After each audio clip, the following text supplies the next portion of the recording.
countries see the future of sports here in Utah, and how does that tie into developments and the growth of Salt Lake City's west side? We'll go in depth with a national sports insider. But first, our top stories. The bell-to-bell bill is on its way to the governor's desk. The legislation would ban cell phones in Utah's schools throughout the entire day. That includes the time between classes and lunch. If signed by the governor, it would take effect on July 1st of this year. Our top national story from ABC News. Former President Bill Clinton is testifying behind closed doors about his dealings with Jeffrey Epstein. Flight logs show Clinton flew on Epstein's plane multiple times, but the former president denies ever knowing about Epstein's abuse of women and girls. The former president's prepared opening statement has him telling lawmakers he did nothing wrong and saw nothing that ever gave him pause. Bill Clinton says if he had any inkling of Jeffrey Epstein's crimes, he would have turned him in himself. Clinton's statement has him preemptively warning the House Oversight Panel that he'd expect to answer many questions by saying, "I don't recall," an answer that may be unsatisfying, Clinton says, but, quote, "I'm not going to say anything I'm not sure of. This was all a long time ago." ABC News national correspondent Stephen Portnoy reporting.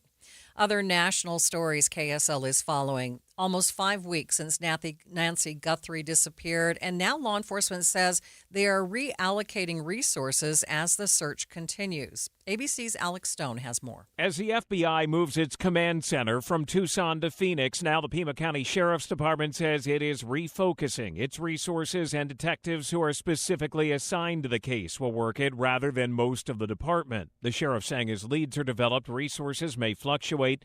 Law enforcement is moving into the 5th week of the investigation, and it's figuring out how to investigate the case for the long term with few solid leads. Alex Stone, ABC News. Your money at this moment, a big sell-off in the markets today. The Dow is down by more than 700 points, nearly 1.5%, sitting at 48,794. S&P down by 56 points, and the NASDAQ down by 290 points.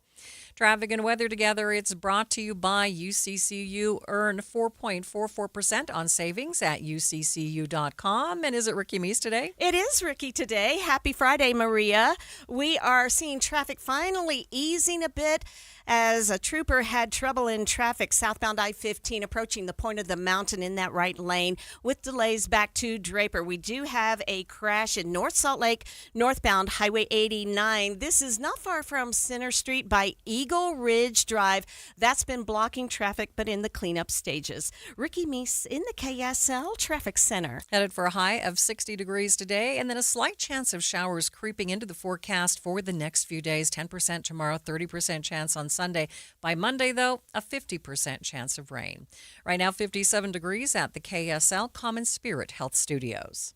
The sources where we get our news matters. When you listen to Utah's Morning News, we want you to feel the stories are important to you and trustworthy. This is Amanda Dixon. And I'm Andy Farnsworth. Join us weekday mornings on KSL News Radio. Any Hour Services can help you make sure your furnace keeps you warm this winter. Whether you need a tune-up, a repair, or a second opinion about replacing it, call Any Hour Services or visit anyhourservices.com. Hi, this is Doug Wright. I've recently seen 2 just delightful plays at Hale Center Theater. One is called Peter Pan Goes Wrong. When a local drama company stages Peter Pan, the stalwart thespians and crew face about any disaster or mishap that you can imagine, and their distress and their consternation fuels our delight and laughter. This is so much fun, and I challenge you not to laugh. And plus, my favorite radio station even gets a nod in this ill-fated production. And then, on the brand new Beehive stage, 2 local playwrights, Fox and Dietline, have a brand new musical,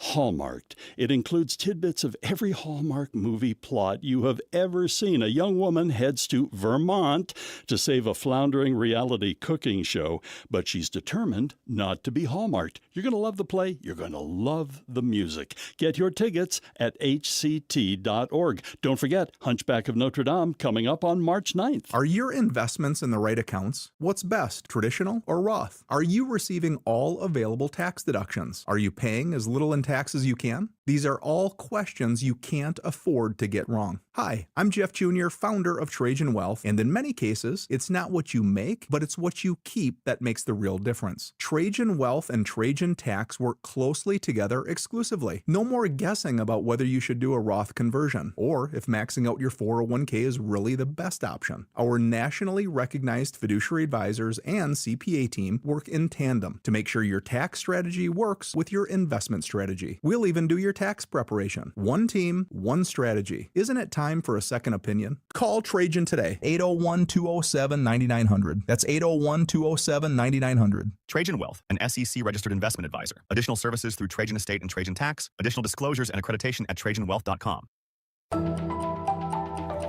Thanks for tuning into Midday. I'm Maria Shilaos. Local communities are reacting to the new developments announced for Salt Lake City's west side in the up-and-coming Power District. Some are concerned about how this project could affect the homeless who live in the area. Part of the development is a proposal to revitalize a section of the Jordan River near the Utah State Fair Park, an area that for years was seen as dangerous and blighted. Growth on the west side, we are taking a deep dive into plans relating to the Power District and Utah's homeless community. Let's begin with KSL News Radio's Eric Cabrera, who's tracking a bill on Utah's Capitol Hill that would directly affect the unhoused by creating a kind of competency test. Eye on the Hill 2026. And Eric, what is this bill proposing? Maria, this bill, HB 572, isn't written per se as a homelessness bill, but it could change what happens when someone on the street ends up in the justice system. So it's really about this moment, right? When someone is arrested and a court starts to question whether they're mentally well enough to go through trial. Instead, lawmakers say this gives judges basically clearer options to send someone into treatment, and in some cases keep them longer to try and get them stable enough to move forward. So this isn't just about removing someone who's homeless. Correct. So far, that's not the gist I'm getting. You know, this only kicks in after someone is charged with a crime. But here's where it becomes relevant, right? So many people who cycle through arrests tied to things like maybe trespassing, public disturbances, or like survival crimes also struggle with serious mental health illness. This bill strengthens the pathway from arrest to mental competency to court-ordered treatment. So in practice, it could mean more people moving from jail into like mandated treatment settings instead of simply being released back onto the street. Okay, so what are you hearing from homeless advocates? Yeah, so, that's kind of the argument, right, which is, there's an example often pointed nationally, for example, Miami-Dade County, where a judge helped create a pre-arrest diversion model. And I brought a bite with me. So here's former Judge Steve Leifman explaining what happened there. Our pre-arrest system has resulted in the number of arrests in Dade County going from 118,000 a year to 53,000. Not only did our arrests significantly get reduced, but our jail audit went from about 7,400 to 4,400. We closed one of our three main jails, so far saving Dade County over $239 million in actual savings, not cost shifting. We also found that our law enforcement officers were dealing with very serious mental health related issues, particularly PTSD. So we even set up a treatment program for law enforcement, which has resulted in our police shootings almost stoppage. We set up a post-arrest system where we could create pathways to treatment. The recidivism rate among our misdemeanor population went from 75% to 20%. So, Eric, this sounds like they were doing a better job of just getting the resources, the proper resources to the right people. That's right. That's right. And, he's also talking about, the stepping in sooner part, right? That's where HB, 572 comes later after someone's already been charged. But, it's really trying to solve the same problem, right? Which is, what do you do when someone's behavior is tied more to mental illness than criminal intent. Mm-hmm. And according to his data, they saved quite a bit of time and money as a result of doing this. That's right. And that's, I believe, why the bill sponsor brought him on as part of the presentation to, show lawmakers that this could help in more ways than one. All right. Thanks, Eric. You got it. KSL News Radio's Eric Cabrera joining me live in the studio. Many of the concerns surrounding Utah's homeless community recently deal with a massive homeless campus proposed for Salt Lake City's west side. Between that and the developments around the Power District, folks living nearby are both excited and worried about the plans. Growth on the west side, our special coverage continues. During a news conference announcing plans to revitalize the Jordan River in the area around the State Fair Park, Richard Kennedy, a partner at landscape architect firm Field Ops, spoke about the importance of involving the community in this development. We are landscape architects and urban designers, but our approach begins with listening to the community, to local partners, and to the realities of the river ecology and infrastructure. Great urban landscapes are not imposed. They are shaped through collaboration, shared vision, and a deep understanding of place. Over the coming months, our work will focus on engaging neighborhoods, stakeholders, civic leaders, to understand both the aspirations as well as the challenges of working with the Jordan River Corridor. Salt Lake City Mayor Erin Mendenhall echoing the importance of the project on local neighborhoods. On behalf of residents of this neighborhood and neighborhoods all along the Jordan River, not only your words today, but the intention of the Larry H. Miller family and the corporation is deeply meaningful. People walk these trails every evening. Kids learn to ride their bikes on these trails even tonight. People are fishing, believe it or not, in the Jordan River. Soren's probably going to kayak in it tomorrow. But how are people who actually live on the West Side feeling about these new plans? I spoke with West Side Coalition President Dan Strong to get his perspective. I think the Jordan River is obviously a real asset to our community and to the entire city, and one that's been historically neglected and very underutilized. I use it. My neighbors use it. It's gotten better, especially in the last year or so, as more attention's been paid to it. So I guess my first thought was, man, how come this hasn't happened before now? Like providing a real anchor location, using the river as a place for people to gather. That's all exciting. So it'll totally change the experience, won't it? I think along that stretch it will. I mean, it's a 50-mile long river with a lot of trail, and so I think there'll still be plenty of places to get to take in nature, where this stretch might be kind of more of an entertainment destination. But I think it's kind of exciting to have multiple uses like that. We all know that there have been quite a few people who are homeless that do, I want to say, hang out around the river. How do you think that will affect them? I don't know. There's always been some homeless folks around the river. And honestly, I think from me and the perspective of most of my neighbors, we don't have a huge issue with that, as long as it's, there's not like rampant crime and drug use on the trail, which there has been that as well. We've really pushed to try to get that part cleaned up, and it has, I think, for the most part, been cleaned up. You still, of course, like in any big city, see people struggling, and that's it's tough for those people. And I think we hope they can find ways to do better.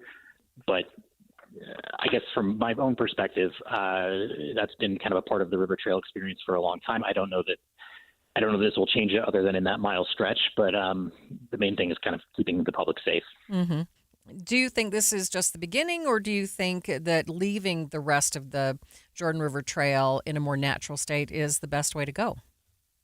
I guess I favor a mix. There's certainly, we would not want to lose kind of the more natural aspects of the Jordan River Trail along its entire length. I don't think anybody's asking for that. But, I look at other cities that have rivers like running through them, San Antonio or Boise. They make much better use of their river for the people who live around it than we have. And I think that includes like places for people to gather, maybe to have something to eat. And, you can imagine boat ramps and maybe even like river tubing, and if we ever get the river kind of clean enough for that.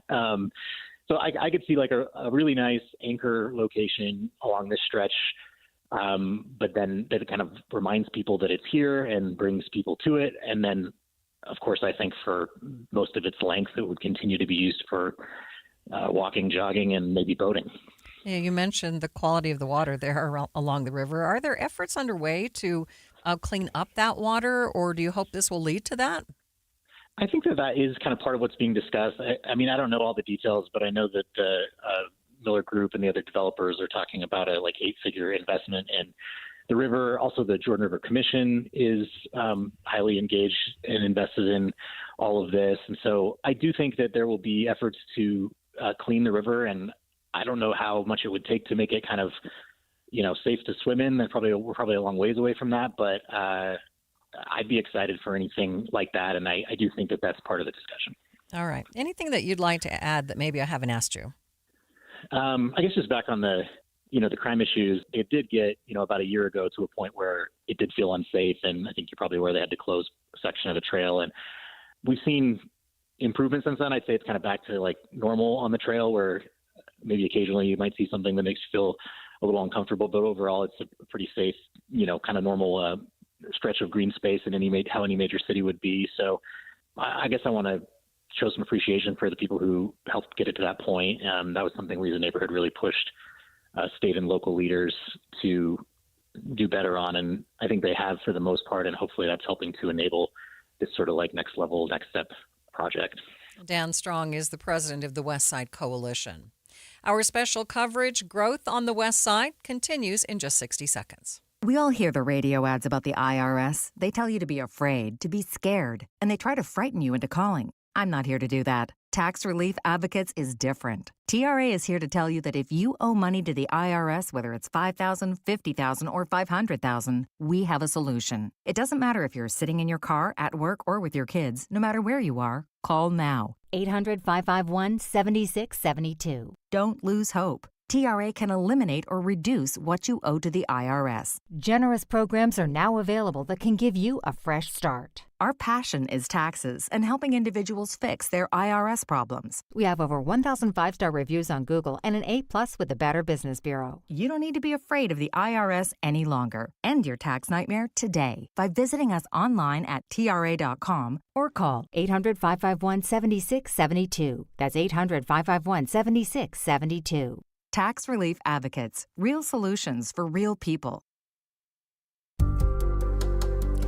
Utah's reputation, at least when it comes to sports, has evolved into one at what at least one expert says is the next sports boomtown. Now, part of that perception has come from the state's push to get a Major League Baseball team, which is part of the ongoing Power District development on the west side of Salt Lake City. But senior MLB writer at The Athletic, Stephen Nesbitt, says it's so much more than that. I spoke with him about a new article that he has out in which he describes Salt Lake City and Utah as the next great sports boom towns. And I asked him how we got to this point, how we earned that national reputation. Yeah, I think coming from a national perspective, Utah and Salt Lake City were always seen as a jazz town. And if people are following relatively closely, they know that an NHL team arrived recently. They know the Olympics are coming back. And coming from a baseball perspective, that's my background. It has emerged as a front runner for MLB expansion. So that's really what sent me out to Salt Lake City to sort of get some more information on that. And the more you look at it, the more you realize I don't think people understand quite how that area has emerged as this sports hub, this next boom town in the way it has, and sort of the forces that have led to that emergence. It seems like a pretty concerted effort, not only from the private stakeholders in the city, the families who are backing these, the Smiths, the Millers, and so on, but also a pretty widespread effort by local and state and city officials to position Salt Lake City as a big city, which a lot of people nationally don't consider it a big city. But I think it's certainly headed that direction, and getting a baseball team would be a pretty sizable step toward spreading that perception. First of all, describe how you see that evolution and how this all came about.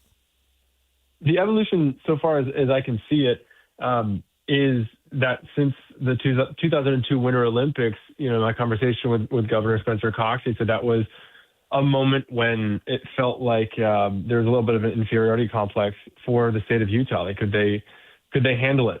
Could it stand in the global spotlight and show up well? And it went off well. It didn't cripple the area like it has so many other spots with venues that have gone unused and fallen apart. And so the effort to bring back the Olympics started in earnest pretty quickly, but at the same time, Salt Lake City was growing much beyond just the Jazz, where they were getting soccer in town. They had eventually got hockey. They started to pursue baseball. And by the time you get the Olympics officially coming back for the 2034 circuit, then you look around and you see that this is much more than just a Jazz town now. It is not a minor league town. It is not just a college area with Utah and BYU. There is a whole lot going on, not just for locals, but also a lot going on that would draw and lure people from around the country to come visit Salt Lake City for much more than just skiing. Yeah, and that's why you see us as a front runner for maybe getting a Major League Baseball team. Well, that interest certainly is part of it. But to be honest, there's so much that goes into it that just centers on money, bottom line money. And so I've been to all the major expansion cities. I've spoken to people in every one of the potential expansion sites. And the obvious one is Portland, is the other one out west. And there are a lot of things going for Portland as well. It's easy to see the vision and the dream of it working there. However, the biggest thing that Salt Lake City has that Portland does not is an anchor investor, the Miller family, that's going to lead the charge on this, and a stadium site that is bought, that is shovels in the ground already working on other buildings, other parts of the power district. Those are things that other places, other expansion cities are working to get together, and Salt Lake City already has it and checked those boxes. If Utah does get this Major League team, how would that change things? How would that change public perception of the state? Well, I think it would go a long way. Baseball is, you can say what you will about the lagging interest in the sport, the national pastime, but it does still own the summertime. Utah has two sports that go concurrently right now in NBA, two pro sports, NBA and NHL. This would be something to bring people to Utah in the summertime. There are a lot of baseball games. There are 81 baseball home games every year. That would be bringing a lot of people to the west side of Salt Lake every year. And when you bring people in, they tend to make a decision on whether they want to come back. And so it'd be a real opportunity for Salt Lake City to continue to showcase itself as a destination for a whole lot more, like I said, than skiing, more than just basketball, and a place for things to do in the summertime, including baseball. Stephen Nesbitt is the senior MLB writer at The Athletic. Former President Bill Clinton getting his turn today to face congressional questioning over his links to Jeffrey Epstein. What we know so far about this morning's deposition coming up next. But first, it's traffic on KSL News Radio. It's brought to you by UCCU. Direct deposit gets you $300. Love where you bank. Here's Ricky Meese. We do have a crash in Harriman, westbound 118th South at Mountain View corridor, blocking right lanes. While you're planning your day, plan for comfort too with the Good Feet store. Find the location nearest you at goodfeet.com. Ricky Meese in the KSL Traffic Center. There's something about this time of year when it's easy to get the blahs. The holidays are in the rearview mirror. Even Valentine's Day is in the rearview mirror. It's time to put a little sparkle in your life, and that's Ruth's Chris Steakhouse. And here along the Wasatch Front, we have two locations. Hotel Park City. If you're up enjoying a day of skiing, wrap up that day with a delicious meal at Ruth's Chris Steakhouse. And then, of course, there are great fun activities that are happening in downtown Salt Lake City, sporting events, movies, you name it. And again, right there at 275 Southwest Temple, there's a Ruth's Chris Steakhouse waiting for you. The food is prepared perfectly and delivered on that 500-degree sizzling plate. Whether it's a steak, poultry dish, seafood, everything cooked to your expectations at Ruth's Chris Steakhouse. And the side dishes and the desserts, they are simply legendary. Downtown Salt Lake City and Hotel Park City, Ruth's Chris Steakhouse. My friend Joey loves to use old familiar sayings. You know what they say. The problem is, don't look at a gift horse, cause you can't make them drink. He gets a lot of them mixed up. People who live in glass houses, here it comes, shouldn't cry over spilt milk. There are also a lot of sayings in the financial world, like, you'll pay lower taxes in retirement. But for many people, it's just not true. You may have done a great job saving in that 401k or IRA, but Uncle Sam is ready to grab a big portion of that money. The team at Galileo Wealth Management can help with strategies that you can start now to lower your tax bill in the future. More for you and less for Uncle Sam. Or as they say, an apple a day is worth two in the bush. Get the facts on your tax bill in retirement. Call Galileo Wealth today at 385-247-7000. It's 385-247-7000 or online at GalileoWealth.com. And remember, a stitch in time keeps the doctor away. It does, you know. Friday, join KSL News Radio and NPS from 10 to 1 as the movie show stops by. Then browse and uncover what makes NPS so great. With 4 locations, NPS takes in new inventory every day. Then they check all competitors' retail pricing before marking items down 20 to 70% off. So you're invited to visit the movie show Friday 10 to 1, and that's the first step to discovering NPS. Visit npsstore.com to begin your own NPS adventure. npsstore.com. Don't miss the excitement of the crowd, the perfect ping of 300-yard drives, the sound of sinking a 15-foot putt, shifting the leaderboard. Challenge is an understatement. Beautiful, bold, athletic. LPGA's next-gen stars vying for glory on a course that's as stunning as it is challenging. The Copper Rock Championships Epson Tour, May 14th through 16th. Come for the game. Stay for the journey. Copper Rock, born to be played. Are you thinking about buying medicine online? A search for online pharmacies yields more than 20 million results. But which ones can you trust? Medicines bought from unlicensed online pharmacies can be dangerous. You may get a fake drug, your condition may get worse, or you may experience a bad reaction. Don't put your health at risk. To learn how to find an online pharmacy that's safe and legal, visit fda.gov/BeSafeRx. A message from the U.S. Food and Drug Administration. You are listening to Midday. I'm Maria Shilaos. Former President Bill Clinton testifying behind closed doors today about his dealing with Jeffrey Epstein. Flight logs showing Clinton flew on Epstein's plane several times, but the former president says he never knew about Epstein's abuse of women and girls. ABC News national correspondent Stephen Portnoy has more. The former president's prepared opening statement has him telling lawmakers he did nothing wrong and saw nothing that ever gave him pause. Bill Clinton says if he had any inkling of Jeffrey Epstein's crimes, he would have turned him in himself. Clinton's statement has him preemptively warning the House Oversight Panel that he'd expect to answer many questions by saying, "I don't recall," an answer that may be unsatisfying, Clinton says, but, quote, "I'm not going to say anything I'm not sure of. This was all a long time ago." Neither the former president nor his wife, former Secretary of State Hillary Clinton, have been accused or charged with any crime. The Clintons, as well as committee Democrats, have been calling for the depositions to be public and for unedited videos and transcripts to be released. Before today's deposition, committee chair James Comer, a Republican, told reporters a video would be released once it gets approval. This is, for all practical purposes, a public deposition. The American people are going to see it. I've heard C-SPAN's going to air it wire to wire.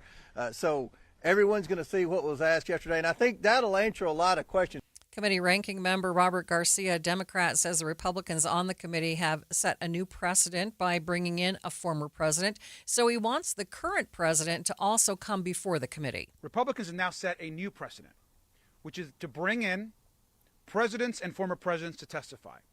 So we're once again going to make that call that we did yesterday. We are now asking and demanding that President Trump officially come in and testify in front of the Oversight Committee. Representative Garcia, before the deposition, said he wants to hear from everyone he can, regardless of party. We have said from day one that Democrats want to talk to anyone, whether they are a Republican or a Democrat, no matter how powerful they are, whatever position that they've been in. Former Secretary of State and First Lady Hillary Clinton spent several hours before the committee yesterday, saying afterwards that she was asked things like Pizzagate and UFOs during her deposition. She said she told the committee multiple times that she never knew about Epstein's illegal activities. It's 1:30, midday at KSL News Radio. I'm Maria Shilaos. Some of the stories we are watching this hour. Massive changes to Utah's elections might not be coming after all. State lawmakers pulling back on major revamp plans. Also on the Hill, changing gender to sex in state code. What does that mean legally? And KSL traffic, Ricky. Quiet on the freeways, but a crash near Mountain View in Harriman. Maria? Looks like a very pleasant weekend, but a few showers have creeped into the forecast, but we are still looking at highs near 60 degrees for the weekend, and that best chance of showers coming on Monday. Looks like a 50% chance of rain on Monday. And the markets seeing some big losses today. All that and more coming up. ABC News, I'm Chuck Sievertson. There's a break in the House Oversight Committee hearing questioning former President Clinton about Jeffrey Epstein. After a few hours of questioning, Republican Chairman James Comer. Ranking Member Garcia asked President Clinton, quote, should President Trump be called to answer questions from this committee? And President Clinton said, that's for you to decide. And the president went on to say that the president, Trump, has never said anything to me to make me think he was involved. The Democrat, Garcia, says there was more to it than that. Comey says the full hearing will be released to the public. Pro-Trump attorneys have drafted an executive order that they claim will give the president authority to declare a national emergency to control elections. President Trump telling reporters today he's not happy with how the Iran nuclear talks are going. This is ABC News. KSL's top local story. A bill that will change our election laws cleared another hurdle on Utah's Capitol Hill today, but it looks very different from when it was first introduced.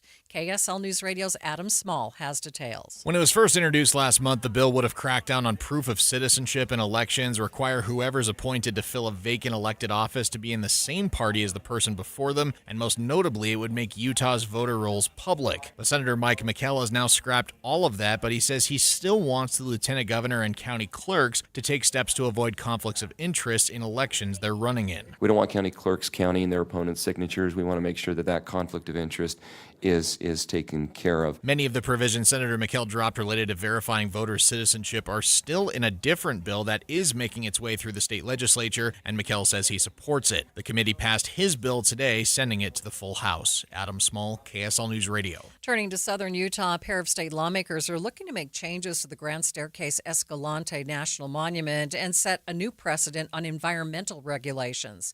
KSL News Radio's Alexandria Bonilla reports. Representative Celeste Malloy has been asking the question since last summer. Can Congress undo protections put in place by the Bureau of Land Management? Malloy and Senator Mike Lee are now looking to do just that. The pair are working on a joint resolution to change how resources can be used around the Grand Staircase Escalante Monument.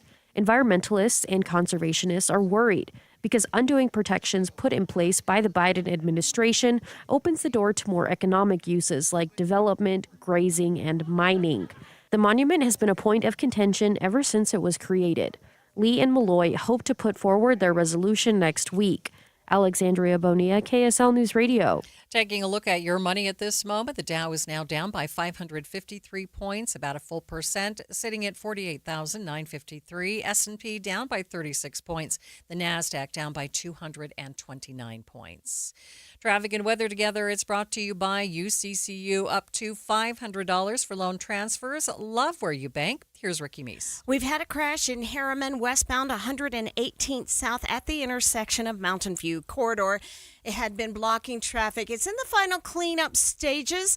If you're traveling any of the Valley freeways, you are good to go. Whipple Service Champions is Utah's most trusted name for heating, cooling, plumbing, and electrical services. And they're your first choice for offering honest second opinions.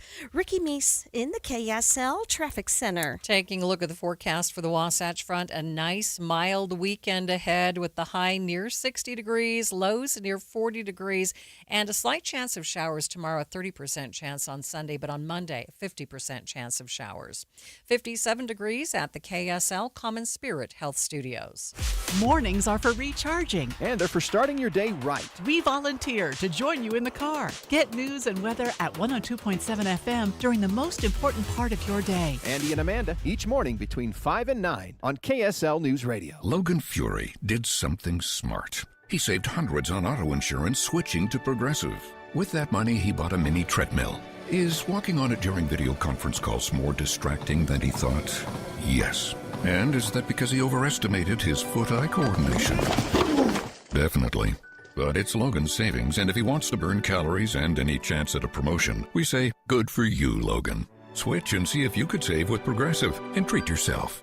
Progressive Casualty Insurance Company and Affiliates. Get in the zone, AutoZone. Jeff's day is off to a slow start.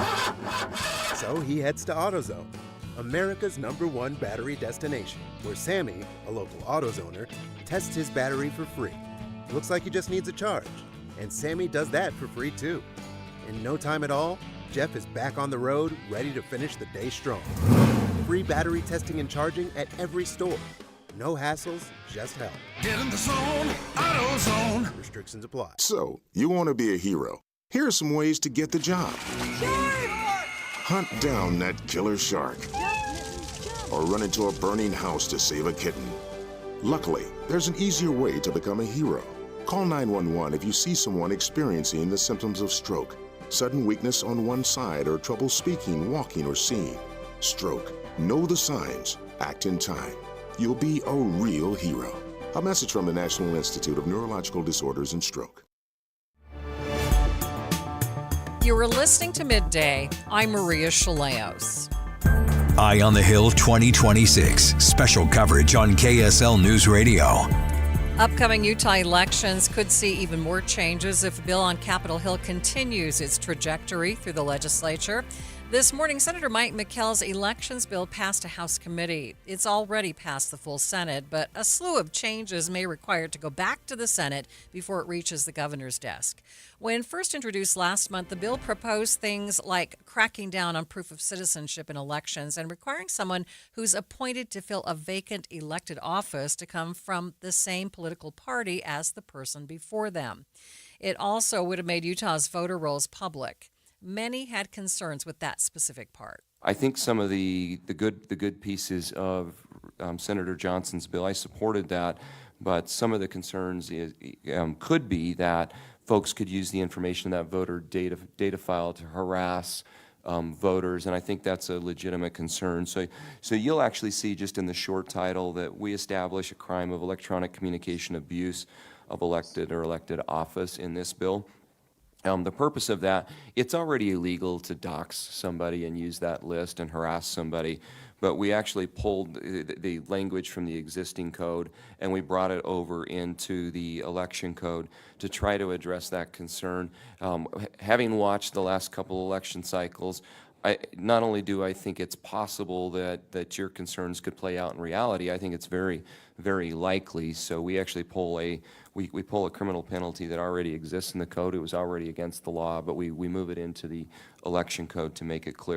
Like Senator McKell said, he's removed the public voter roll part of the bill. He's also scrapped several other parts, thanks largely to concerns raised from voters and fellow lawmakers. I know there were a few folks that voted no on the last around and expressed some concerns with language that's not in the bill.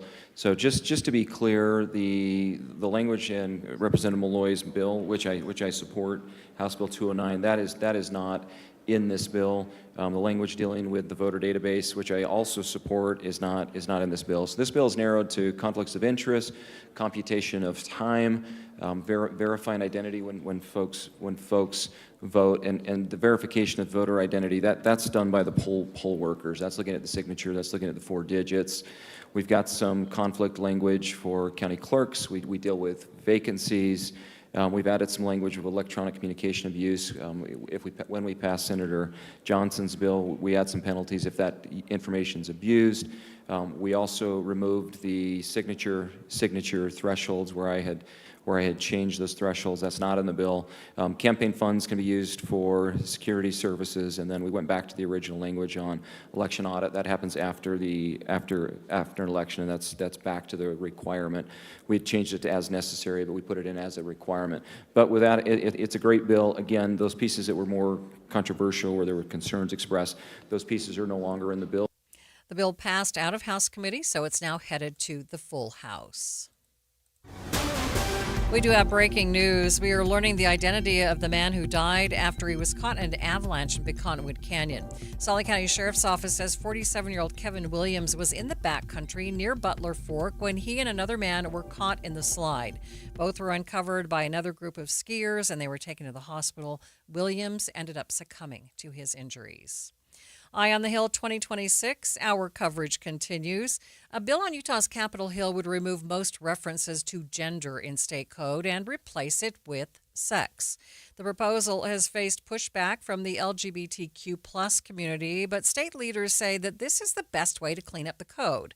We're going to talk more about the legal differences between gender and sex in just a moment, but first, what does the bill actually propose? This would just make sure that we are being consistent across all of our statute and administrative rules so that there is no misunderstanding.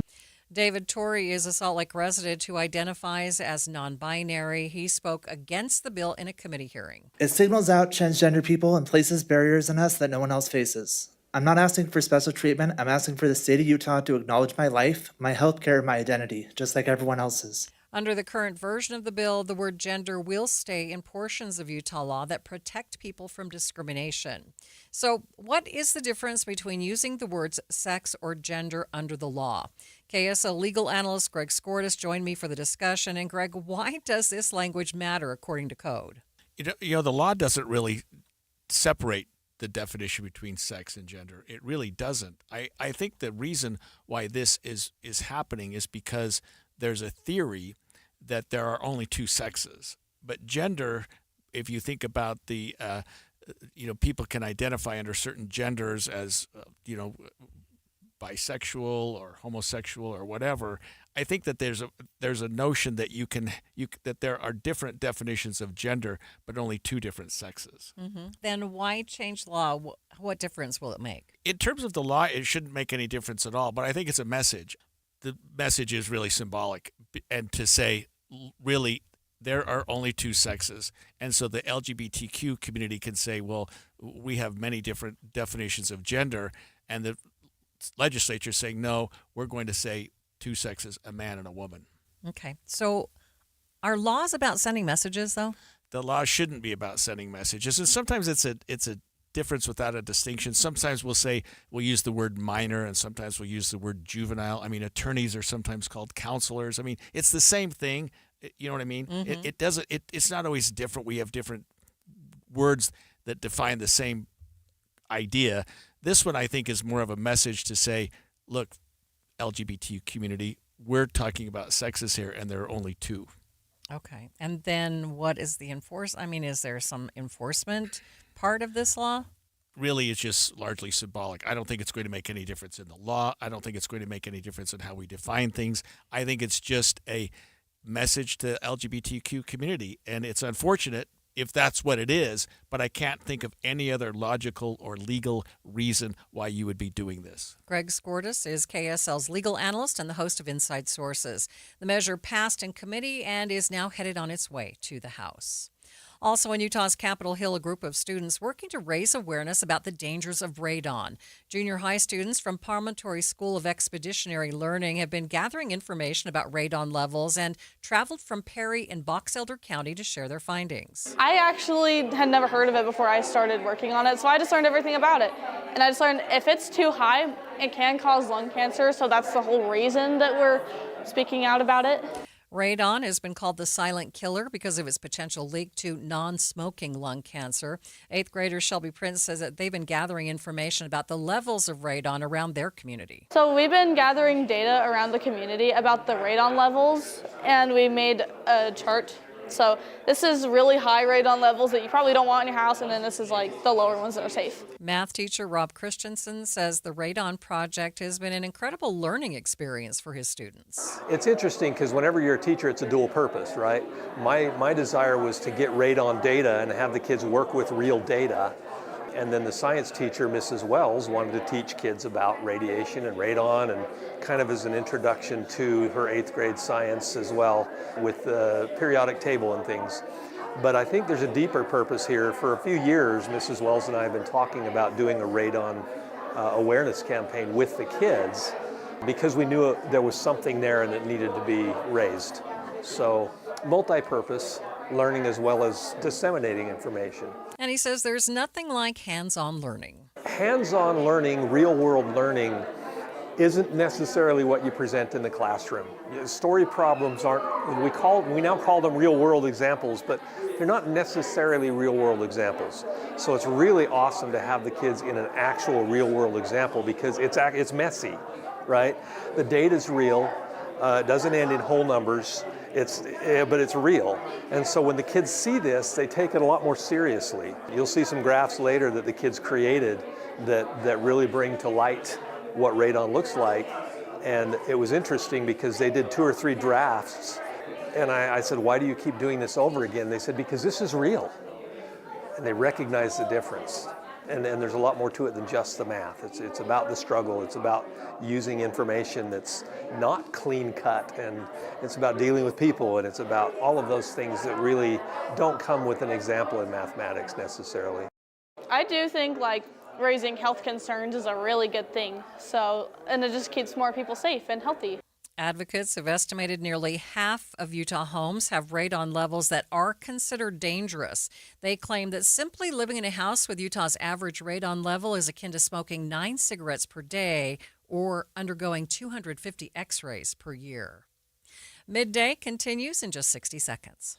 Wesley is a truck driver. I drive a truck, and I love what I do. A truck driver with IRS troubles. They told me I owed them $43,000. It got really bad. Quite a few letters in the mail. They were talking about wage garnishment, coming after my house, my car. Yeah, they don't play around. I seriously thought that I was going to lose everything. One sleepless night, Wesley finally made a call to Optima Tax Relief at 2 a.m. Kind of figured I'd get a machine, but I didn't. I actually got to talk to an actual person in the middle of the night. He found just what he was looking for. Oh, they were great people. You need a team of people that know what they're doing. Optima Tax, they know what they're doing. Optima Tax Relief came through with flying colors. I saved an incredible amount of money. Happy don't even come close. I was absolutely overjoyed. Take Wesley's advice. If you're in any kind of trouble with the IRS, call Optima Tax Relief. Don't trust anybody else. Call Optima for a free consultation. Call 800-343-6460. 800-343-6460. 800-343-6460. Optima Tax Relief. Some restrictions apply. For complete details, please visit OptimaTaxRelief.com. A case of mistaken identity in the skies near El Paso, Texas, after the U.S. military used a laser to shoot down a drone, unaware that it was being flown by Customs and Border Protection. It's the second such incident involving a drone in the area in just a few weeks. ABC's Nicole D'Antonio has more. Concern and outrage after a group of congressmen announced the Department of Defense mistakenly shot down a Customs and Border Protection drone near El Paso, Texas, prompting the FAA to restrict flights in the area around Fort Hancock. For the Department of Defense to shoot down a Customs and Border Protection drone would demonstrate a shocking breakdown in air domain awareness. In a joint statement, 3 Democratic congressmen saying our heads are exploding over the news. They claim the Trump administration has sidestepped a bill that would have trained drone operators and improved communication between government agencies, including the FAA and Homeland Security. But the administration says it's working to mitigate drone threats by Mexican cartels and foreign terrorist organizations at the U.S.-Mexico border and insist the engagement took place far away from populated areas and there were no commercial aircraft in the vicinity. In geographic areas where military and civilian law enforcement aircraft are working together, there's always good communication and coordination. So it's unclear to me why at the southern border right now that type of coordination doesn't exist. Earlier this month, an anti-drone laser was deployed by Border Patrol without FAA coordination. That prompted the temporary closure of airspace over El Paso. One source said the laser was fired at a balloon, while the administration said it was fired at a Mexican cartel drone. I don't want to hear the spin. I don't want to hear the cover-up.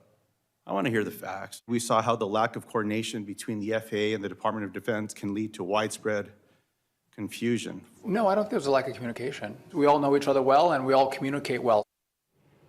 And Senator Tammy Duckworth, a Democrat on the Aviation Subcommittee, calls the drone shoot-down alarming. She's demanding an independent investigation. ABC's Nicole D'Antonio reporting. Former Defense Department official Mick Mulroy says there needs to be better communication and coordination between the different agencies in the federal government to ensure that this doesn't happen again. Obviously, this needs to be better coordinated. The idea that one department is now shooting down the drone of another department is unacceptable. And obviously, it's not going to help us defend ourselves against the drug cartels. U.S. Customs and Border Patrol have been stepping up security in the area around El Paso ever since the president declared a national emergency at the southern border to, as he put it, repel the disastrous invasion of our country. Filmmakers around the world descending on southern Utah this weekend. I'll tell you why next. But first, it's traffic on KSL News Radio. It's brought to you by UCCU, up to $500 for loan transfers. Love where you bank. Ricky? Maria, we're getting a few texts from listeners about a possible wrong-way driver near I-15 in Davis County, somewhere near Layton and Clearfield.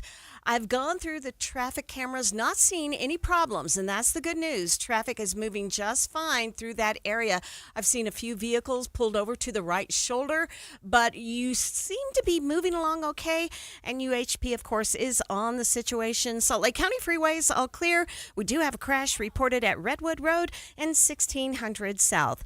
Common Spirit hospitals, clinics, and caregivers all connected to advanced health care in Colorado, Kansas, and Utah. Healthcare with Human Kindness is here. Hello, Human Kindness. Ricky Meese in the KSL Traffic Center. Respiratory virus season is quickly approaching, meaning we'll see more flu, COVID, and RSV in our community. The good news is vaccines are available that will help prevent these infections and keep people healthy. For flu and COVID, everyone aged 6 months and older are recommended to be vaccinated to help protect ourselves and our families against serious illness. Fall remains the best time to be vaccinated. Respiratory viruses circulate year-round, but peak late fall through winter. Your doctor can recommend which vaccines are best for you and your family. Brought to you by Intermountain Health and KSL News Radio.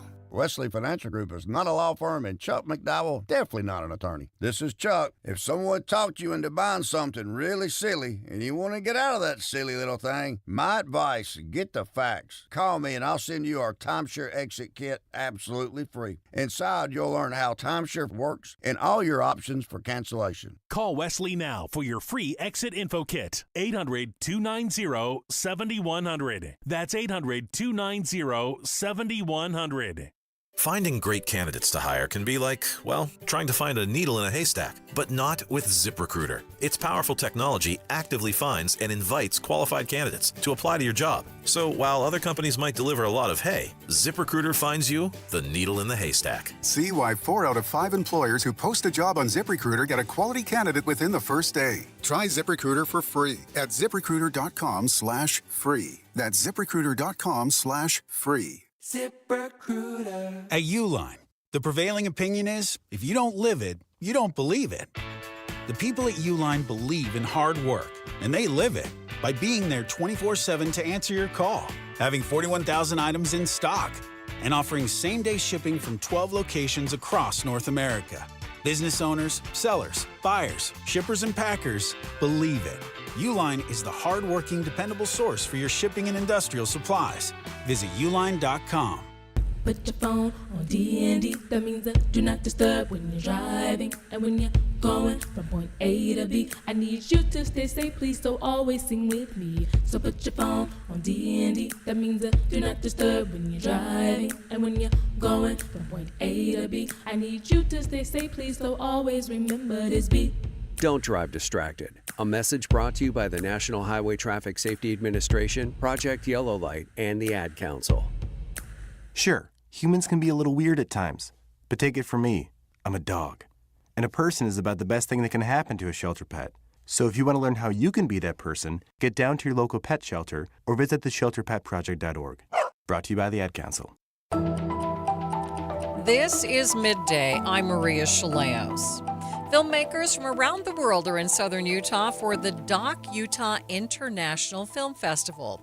Carmen Wilson is the executive director of the 3-day event. We feature all new documentaries that have been made within the last 2 years. And we have almost 50 visiting filmmakers coming from all over the country and some from other parts of the world. So it's a wonderful opportunity for our community to come and see some of these new films and support the university. We work in conjunction with the College of the Arts and the Digital Film Department. Wilson says the festival offers a unique opportunity for both festival goers and students. Some of the best things about this is it gives our students an opportunity to meet and work with professional filmmakers. They get to see the inner workings of how a festival is put together. They work upstairs in the booth to do the projections. It's a hands-on learning experience for active learning, active life. The community comes out. We have a dedicated following of patrons that just love to be here for the release of these films and meet the filmmakers. That anytime a filmmaker is visiting, we do a question and answer session after the screening, and the patrons really enjoy getting to hear from the filmmaker. And sometimes it's about their experience making the film. Sometimes it's how they were inspired by an individual to make a film. So the conversation is really educational and diverse, and the community just loves it. She tells KSL-TV what participants can expect. A patron will come in, they'll either have purchased a ticket online at docutah.com, and they'll come in, they'll either get an all festival badge, or they can get a badge just for the day and watch as many films as they want in one day, or they can do one individual film. They'll come in and they'll pick up a festival guide and they'll look through and read. Many of our patrons have already studied the website. They love it, and they make notes in the book, and they decide which films they want to see in advance, and they have them all marked. But they'll come into the theater and they'll just sit down and watch the film, and then they'll have that Q&A with the filmmaker afterwards. Something that's really unique to our festival is we have a masterclass. It's called the Doc Talk Masterclass. And this year we are hosting those masterclasses on campus in the Zions Bank Room in the Holland Centennial Commons Library on Utah Tech University campus. Those are 9 a.m. on Thursday, February 26th, and Friday, February 27th. We're offering coffee and donuts for those who attend. And what this is it's a screening of a film. The short is on Thursday and a feature on Friday. And then the filmmakers are there, and they have a more intense discussion with the filmmaker on those films. The festival runs through tomorrow at the Megaplex Theaters in Sunset. It's an unmistakable sound, the sound of sneakers on a gym floor. But why are sneakers so loud? ABC's Brad Milkey explores the physics behind that sound. If you hoop at the gym, or if you've ever just been close to a basketball game, it's a familiar sound. In fact, sometimes it's the only sound you hear. The familiar squeaks of basketball sneakers. The sound is so noticeable, but why? What makes it so distinct? Well, a while back, a Harvard researcher named Adel Jallouli was at a Boston Celtics game and realized he didn't understand why sneakers squeak, which is weird, he thought. He studies material sciences. This squeaking sound when players are sliding on the floor is omnipresent. It's always there, right? And it's somehow the sound signature of the NBA. He decided to put together a study. Yesterday, he published the results in the journal Nature. So when you drag something solid across a hard surface, it'll make a sound. That's just friction. This is a spoon going across my coffee table.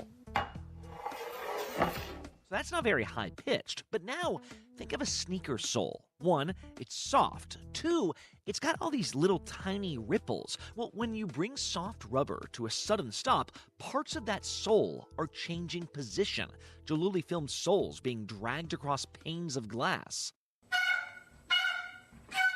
As these tiny pieces of rubber squish under the pressure, they're actually leaving the glass for a split second, then coming back into contact thousands of times per second. That high frequency makes a high-pitched sound, a squeak. Now, this might not be the biggest shocker in the world. It's the same reason tires squeal, different parts of rubber rapidly coming into contact with pavement. But a study like this hadn't existed before, and once you understand the physics involved, you can start engineering for it.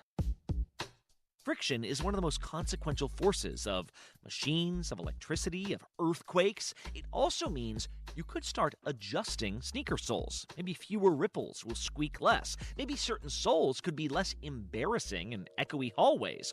Or maybe, just maybe, you could start adjusting the tone of the squeaks these sneakers produce. Imagine being the hooper complimented not just for your jump shot, but for your acoustic kicks.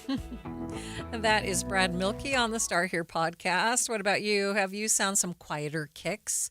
Feel free to text me your favorite quiet shoes at 57500. In the next hour of Midday, we'll go in depth on this whole deal with Anthropic AI and the military. It's a bit complicated, so we will be joined by an AI expert. That's coming up at 2:45.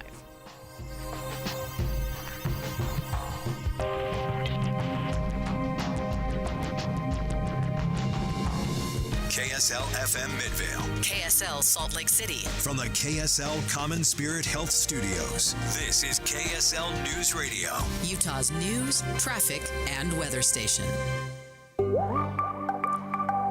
1 week down, another 4 to go in the trial for Corey Richens. She's the woman from Camas accused of killing her husband with fentanyl, then writing a children's book about grief. Her former housekeeper taking the stand. She said her investor needed something a little bit stronger.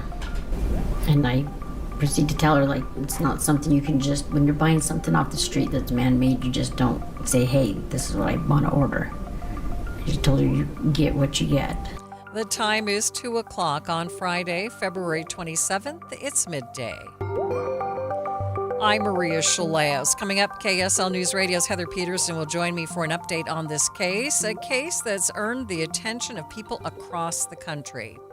Also this hour, its potential is immense, and its importance is undeniable in this city. A $20 million project kicking off at Salt Lake City's Pioneer Park. Details on what's to come in just a few minutes.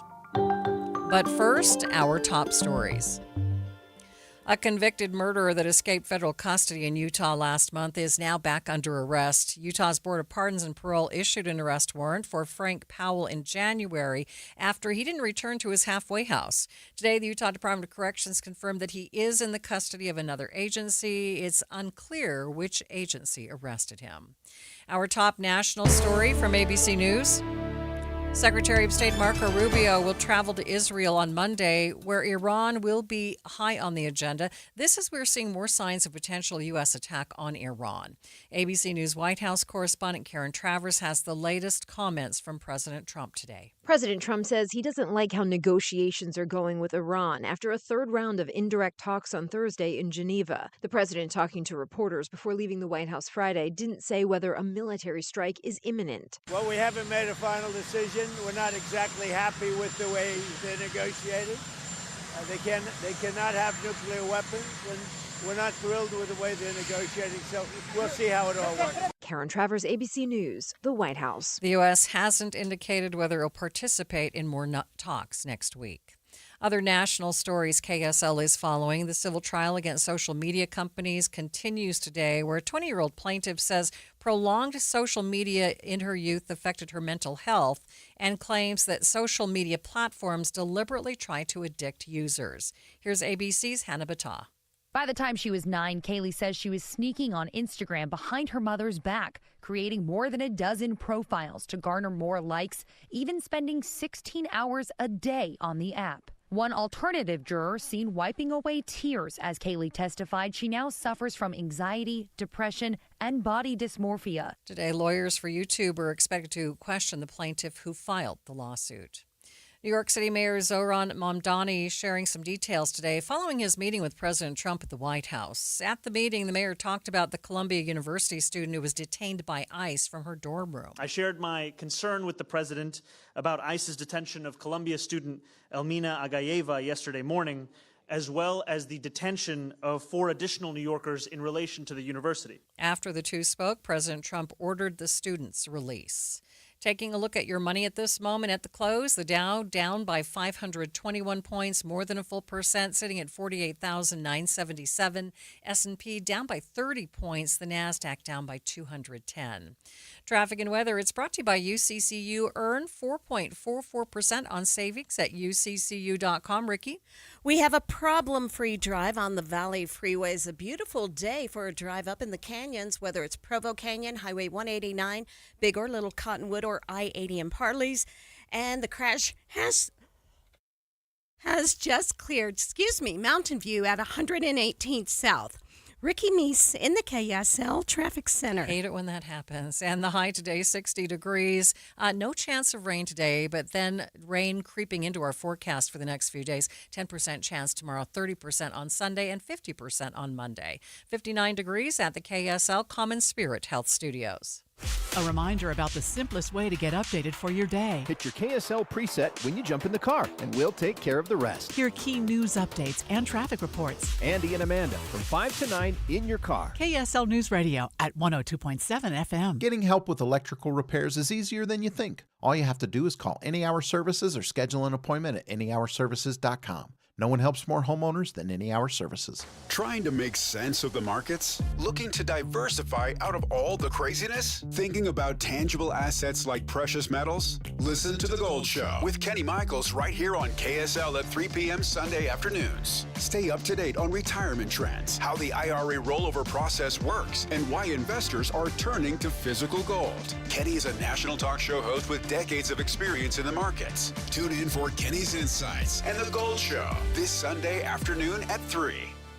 What if Jurassic Park really existed? Well, you would need a reliable mobile connection to keep you online at the park. With Xfinity Mobile, you have Wi-Fi where you need it and 5G everywhere else. Whether you're live streaming a T-Rex feeding or downloading park maps when you're lost in the Gallimimus run, you can stay connected with Raptor fast speeds. Xfinity Mobile is there for you at home and at the park because it was born ready for you to roam. Xfinity. Imagine that. And now you can cut your mobile bill in half with 2 lines unlimited. Learn more at xfinitymobile.com. That's xfinitymobile.com and watch Jurassic Park with Xfinity. Restrictions apply. Xfinity Internet required. Savings based on promotional rate for 2 lines of Xfinity Mobile Unlimited versus 2 lines of T-Mobile Experience More, Verizon Unlimited Plus, and AT&T Starter as of 2/10/26. Taxes, fees extra. Every 2 minutes, an American is sexually assaulted.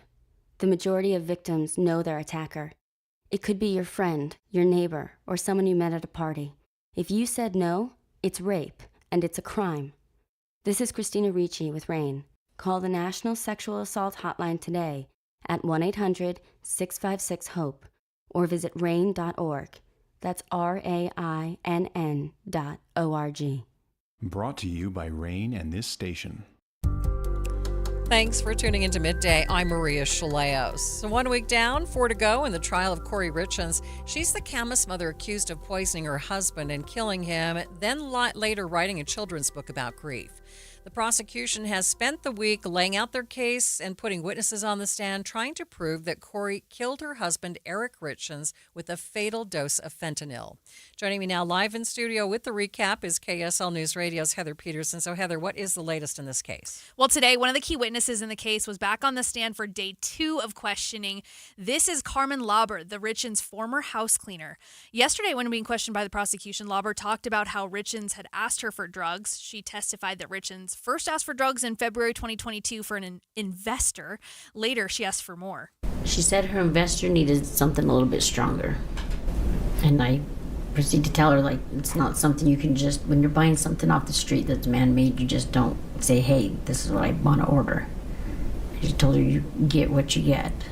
Lauber said she had a friend who could get her fentanyl, and Richens seemed to confirm that that was okay with her. Then a third time, Richens asked for something stronger again, specifically asking for the Michael Jackson stuff. Lauber wasn't sure what that was, but went back to her drug dealer for another bag of pills. A couple days after Eric Richens had died, Corey Richens told Lauber she no longer needed pills because her investor had left town. Lauber said they talked about his death in the days that followed. I said, please tell me these pills were not for him. Did she respond? She did. How did she respond? She said, no, they were not. Eric passed away from a brain aneurysm. Today, the defense got to cross-examine Lauber, trying to discredit her testimony. Lauber was going through drug court at the time and said she'd been sober since February 2022. The defense cited a statement she made 3 years ago saying she wasn't sober until July. They also went back and forth about where the drug exchanges with Richens took place. Old accounts say it was the closet of a Midday home that the Richens family was flipping, but Lauber says it was buried in a fire pit in Midday instead. The defense also hit on the fact that a lot of Lauber's testimony was not from her actual memory. They claim she doesn't actually remember anything from that time period 4 years ago, and everything she testified to is based off old statements and text messages to recreate those memories. And defense attorney Wendy Lewis pushed the fact that Richens never actually directly asked for fentanyl. Okay, so that's what Corey had asked you to get. Is that fair? And your answer is, did she ever come out and ask for fentanyl? No. correct? Correct. The prosecution also introduced another witness today who is a friend of Corey's from high school. She was with another person when Richens had allegedly asked them for drugs as well, though they were never provided any through that source. Okay, so where does this case stand now, and what else are we expecting to hear in the coming week? So one thing they still need to establish in order to convince a jury is motive. The prosecution still has to lay out Richens' finances because they believe Corey killed Eric for the money. They said during opening statements that Richens owed more than $4.5 million and was scheduled to take on another $3.2 in debt to purchase an unfinished mansion. And they said Eric had an estate worth over $4 million, and Corey had believed that she would get it all. So the prosecution will lay out the financial side of their arguments in the coming days. And after the full case is presented by the prosecution, the defense will have its turn to rebut those arguments in all the cases scheduled to run about 4 more weeks. All right. Thank you, Heather. KSL News Radio's Heather Peterson joining me live in studio. Salt Lake City getting ready to give one of its best-known parks a major facelift. The $20 million project kicking off today at Pioneer Park. The goal is to make the park safer, more welcoming, and easier for everyone to use. KSL 5 TV's Tyrese Boone was at the groundbreaking today. This is an amazing plan, actually. So shovels hit the dirt here this afternoon at Pioneer Park for a multi-million-dollar project that has been years in the making. Today we're helping shape its next chapter. 2, 3, toss it. City leaders officially launched construction on the north end of the park, guided by a community-driven vision. The upgrades include a new pavilion, an accessible playground, pickleball and basketball courts, a dog park, expanded tree canopies, and a mist fountain plaza, along with a maintenance building to house park rangers and public restrooms. The $20 million project is funded through impact fees and voter-approved bond investments between 2019 and 2024. Pioneer Park's story is long, its potential is immense, and its importance is undeniable in this city. But I also believe that its future is bright. Pioneer Park is home to major community events, including the downtown farmers market, and city officials say these upgrades will support year-round use while replacing aging infrastructure. The north half of the park will be closed during construction. And now the completion date is expected to be in late 2026, and also that construction is expected to begin next month as well. So very exciting amenities to come to this park, and I can't wait to see it come into fruition. KSL TV's Tyrese Boone reporting. Stay with us. We'll be back with more in just 60 seconds. Wesley Financial Group is not a law firm, and Chuck McDowell definitely not an attorney. This is Chuck. If someone talked you into buying something really silly and you want to get out of that silly little thing, my advice, get the facts. Call me and I'll send you our timeshare exit kit absolutely free. Inside, you'll learn how timeshare works and all your options for cancellation. Call Wesley now for your free exit info kit. 800-290-7100. That's 800-290-7100. Finding great candidates to hire can be like, well, trying to find a needle in a haystack, but not with ZipRecruiter. Its powerful technology actively finds and invites qualified candidates to apply to your job. So while other companies might deliver a lot of hay, ZipRecruiter finds you the needle in the haystack. See why 4 out of 5 employers who post a job on ZipRecruiter get a quality candidate within the first day. Try ZipRecruiter for free at ZipRecruiter.com/free. That's ZipRecruiter.com/free. ZipRecruiter. Congressman Blake Moore, also one of the original co-chairs of the redistricting movements in Utah, now speaking out against the actions from Better Boundaries to help people remove their signatures from an initiative to repeal Proposition 4. In a video posted on social media, Representative Moore urges Better Boundaries to drop this push, saying it's important for the voters to have a say. I was a co-chair, many of you know, I was a co-chair, Republican co-chair of Proposition 4 back in 2018. One of the most important things for us at that time was to get it to the point where the people could decide. And I encourage the Better Boundaries organization to let that process play out. Please don't spend the next several weeks just trying to get people to take their names off the ballot. Let that process play out and let the voters decide in November, just like the way we wanted to make that happen back in 2018. Letting the people decide, getting involved, letting the state legislature continue to legislate and do their job. And that brings me to something that I also wanted to share and communicate of what my major focus is in this entire moment right now, and leading up to the November election. will be my support of what's called a constitutional amendment. The constitutional amendment that will likely be on the ballot, what it basically says is that the state legislature, no matter what is in place, any law, statute, initiative, anything like that, they need to have the flexibility to be able to make changes to it. We saw in 2018 the state legislature may make very responsible changes to Prop 2 and Prop 3, that things that if they wouldn't have been able to do that, there wouldn't have been success of those types of initiatives going forward. And so I'm very supportive of that. I've worked with the state legislature in communicating that I want to be a very credible voice in that as that particular initiative ramps up. But the issue with regards to redistricting in our country, as you see it play out from state to state right now, I have a very simple position. Look, I believe that red states and blue states should all have some level of standards in place to be able to guide the way they go about doing their redistricting. It's simple. I can't say that I want it in a blue state but not in a red state, and that's a position that I've held for many years back in 2018, and I still believe it today.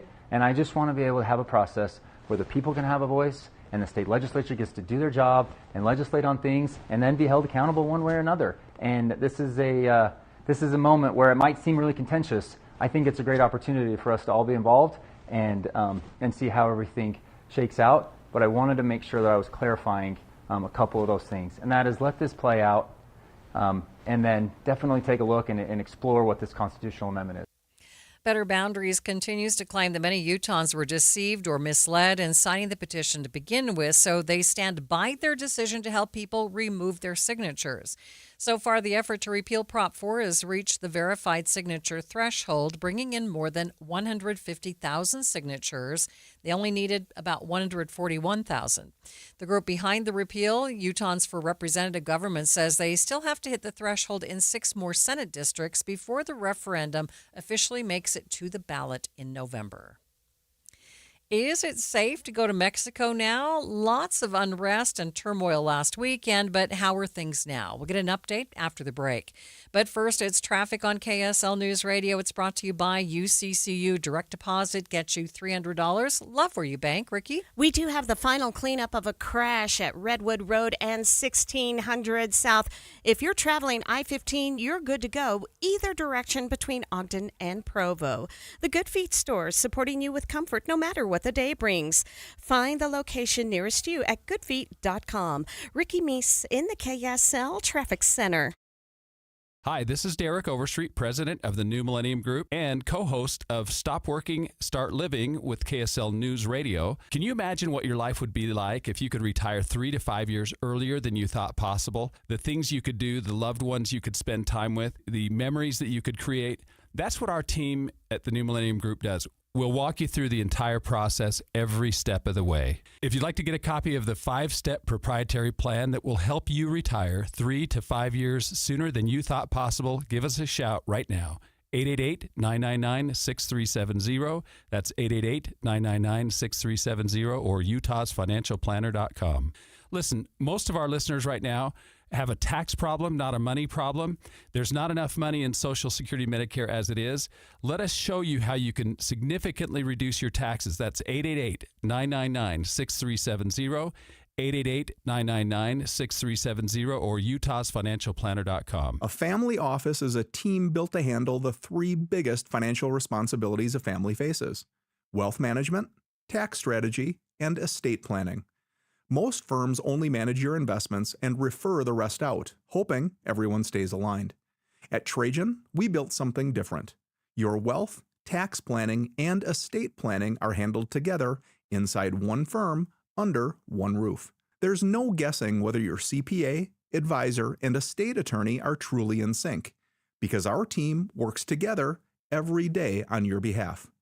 When your financial life becomes more complex, your advice should become more coordinated, not more fragmented. One plan, one trusted team. Call Trajan today, 801-207-9900. That's 801-207-9900. Trajan Wealth, an SEC-registered investment advisor. Additional services through Trajan Estate and Trajan Tax. Additional disclosures and accreditation at TrajanWealth.com.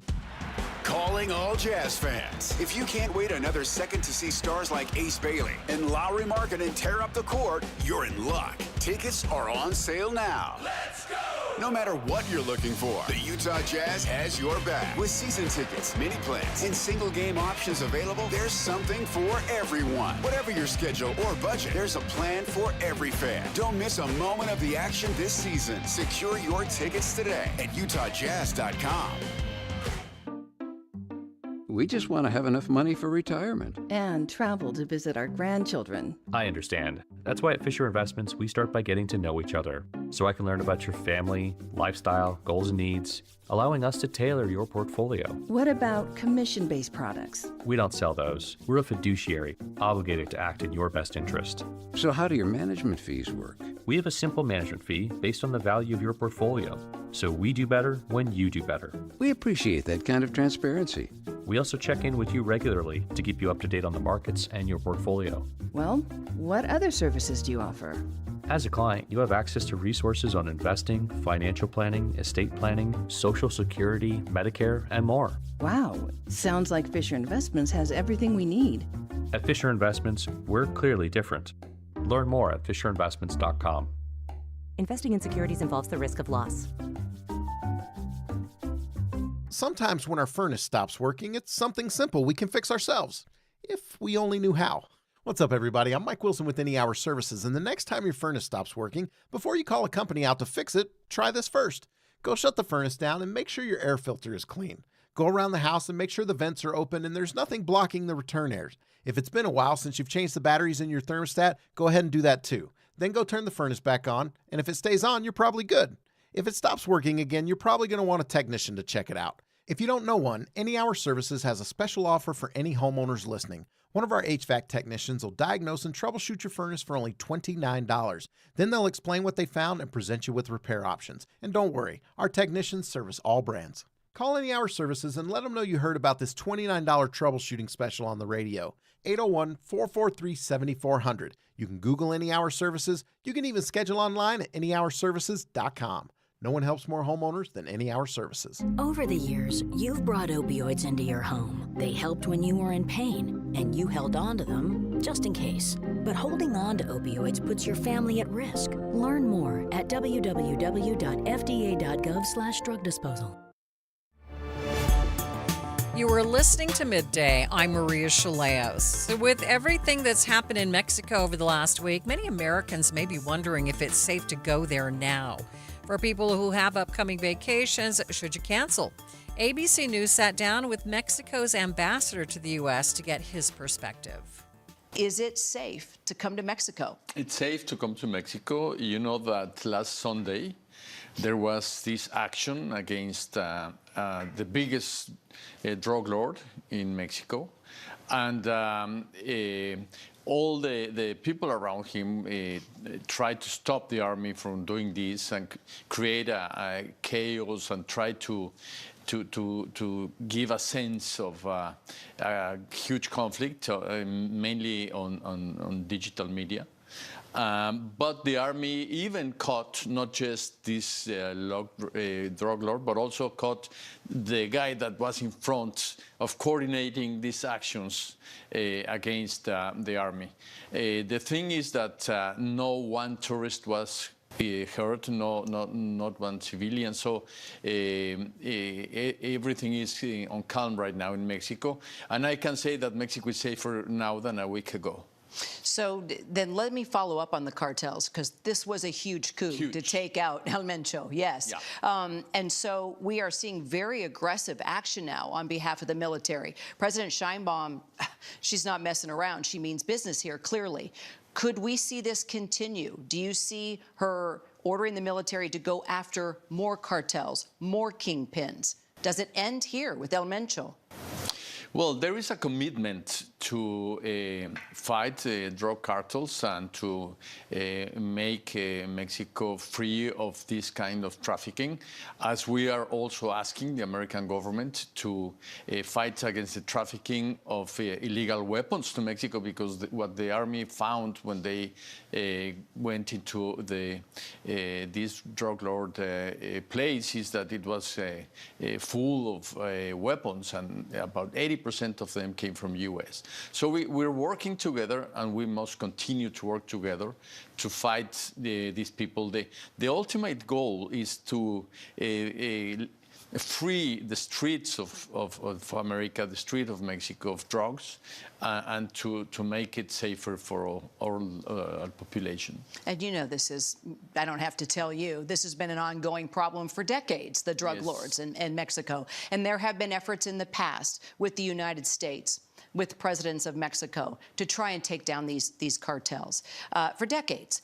What is so different about this time around? Is your president doing something differently? Is there a different type of relationship between her and President Trump? Do you see this going differently this time around versus past relationships? The commitment that both have, because they have spoken about this, is to fight the cartels with respect to both country sovereignty. So the action that the Mexican army takes is on the ground. The Mexican army does the operation. What happened last Sunday was in charge of the Mexican army. But the intel, which is very important, is also shared by the American army, so the NORTHCOM. And so there is a new element of technology which is very important. Also, we're following the money in accordance with Treasury. And so there is, what I believe that is very strong is the commitment of both presidents, and in Mexico, President Sheinbaum, to fight the cartels, respecting our sovereignty, but helping each other to make it much more efficient. As you know, there's a lot of news happening centered around Mexico, not just the cartels, but I have to ask you about Cuba. Cuba is on the brink of collapse now since Mexico cut off its oil. Now your president is warning of a humanitarian crisis. Do you think that President Trump forced Sheinbaum into making the wrong call here? What I think is that we have to look at this humanitarian crisis because there is a lot of need in Cuba. People are really in need. And so we're sending even food, medicines. And this is very important to look at the population of Cuba mainly. This is not about politics, this is about humanitarian effort. And I'm glad to see that about a week ago I learned that the U.S. also sent $6 million in humanitarian aid to Cuba. So do you think that Sheinbaum made the right move here by cutting off oil? Well, the thing is that President Trump said that he would impose tariffs if she or any country, because it was not directed to Mexico, it was open to any country that delivers oil. So I think that the trade-off was well seen by the president. That is ABC News speaking with Mexico's ambassador to the U.S. about the current conditions in Mexico. Utah State University announcing the latest addition to the roster of their police force, a military-trained Malinois named Wolverine. He worked outside the continental United States, contract dog. Can't really say where, but he served his country basically for several years, doing the same job there that he's doing here. So it's a great program. It's a federal program. They donate the dogs to law enforcement agencies, so that's where we got him. Lucky to have him. That means when we got him, he was already odor imprinted. Know some good searching. It was just kind of fine-tuning some things and getting him used to the way we do things. So Wolverine's handler, Officer Mitch Blackham, says he understands the instinct to pet a dog, especially one as handsome as Wolverine, but he asks the public to please keep their hands to themselves. So he's a pretty dog. He's got beautiful markings, and people want to pet, kids want to pet. He's not a petting dog, and that's just because he's a working dog. We're trying to build these drives in him, and so he's kind of a snap at things first and ask questions later. If it's his toy out there, he'll go through, he'll knock over whatever to get to his toy. we want that in a way because that's what keeps him going. It's those drives that we want. So he's, he's great to look at. Call out to him, he's fine. If he's working, he's pretty focused on what we're doing. But yeah, he's not a petting dog. Don't worry about petting him. If you see Sage, that's a different story. That's what we got Sage for. But Wolverine's just working. The Sage that Officer Blackham references is the canine Labrador Retriever often seen around campus. And according to USU authorities, that dog loves pets. It's 2:30, midday at KSL News Radio. I'm Maria Shilaos. Some of the stories we are watching this hour. A breaking news story right now. President Trump directing all federal agencies to stop using Anthropic AI technology after a public dispute with the Pentagon. Homelessness in Utah. We're taking a deep dive into a proposal on Capitol Hill. And KSL traffic, Ricky. Already speed slowing down southbound I-15 in Murray. Maria? And it looks like it's going to be a great, mild weekend with sunshine and just a very slight chance of showers creeping in. 57 downtown, it's 2:30. ABC News, I'm Chuck Severson. Some disagreement over former President Clinton's testimony during a break in the House Oversight Committee hearing about Jeffrey Epstein. Republican Chairman James Comer. The president went on to say that the president, Trump, has never said anything to me to make me think he was involved. Democrat David Garcia on the panel. President Clinton did bring up some additional information about some discussions with President Trump. I think that the way Chairman Comer described it, I don't think is a complete accurate description of what actually was said. So let's release the full transcript so that you can get a full record of what actually was said. Florida is opening an investigation into the deaths of 4 people on board a Florida registered boat that got into a confrontation near Cuba's coast. All non-essential Americans in Israel should evacuate by Friday, says the U.S. Embassy. President Trump says he doesn't like how Iran nuke talks are going.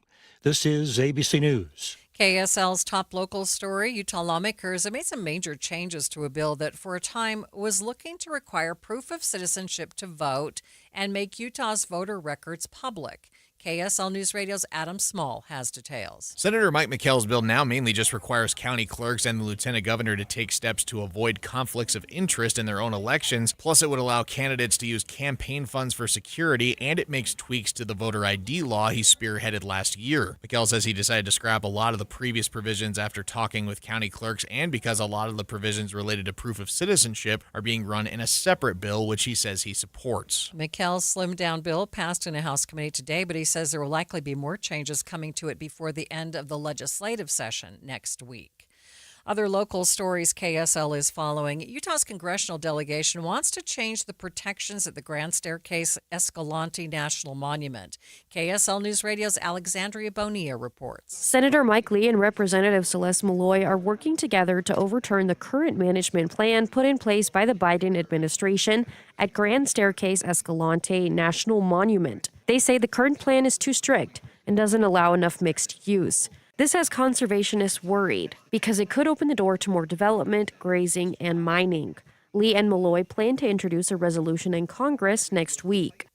This isn't the first time the monument has been at the center of controversy. President Trump reduced the size of the monument in his first term before President Biden restored the original boundaries in 2021.